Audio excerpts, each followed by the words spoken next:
Bom dia, gente. Eu tô acabando de acordar. São 9h15 da manhã.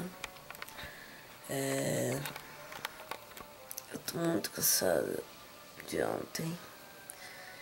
E eu tô com muito sono ainda. Bom, o Atila também já acordou, né?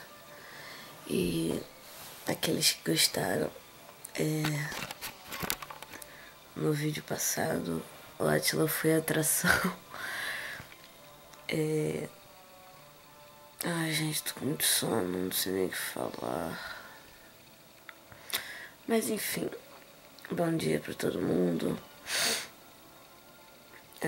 O Atila tá aqui nas minhas pernas nesse momento. Ele está aqui. Aqui na filha.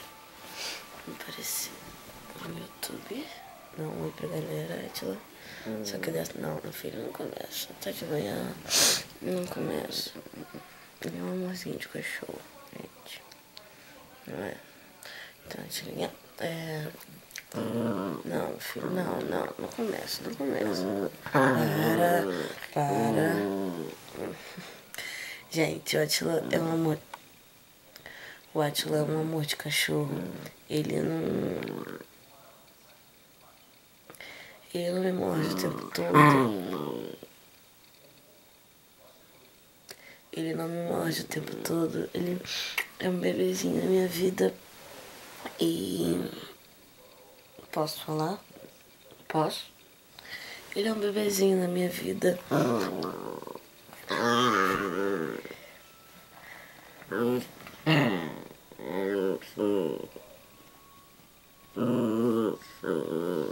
Amigo, fica calminho.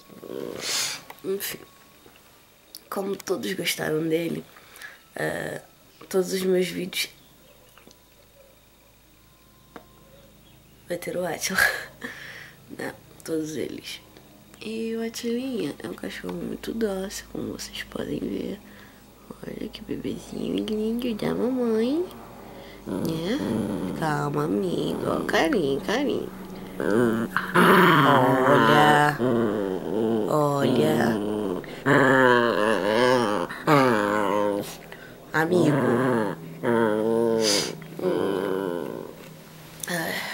Eu tô resfriada, né? Não sei se é porque eu acordei agora, não sei.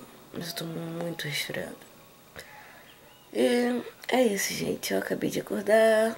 Vamos começar um novo dia. Vamos arrumar a casa agora.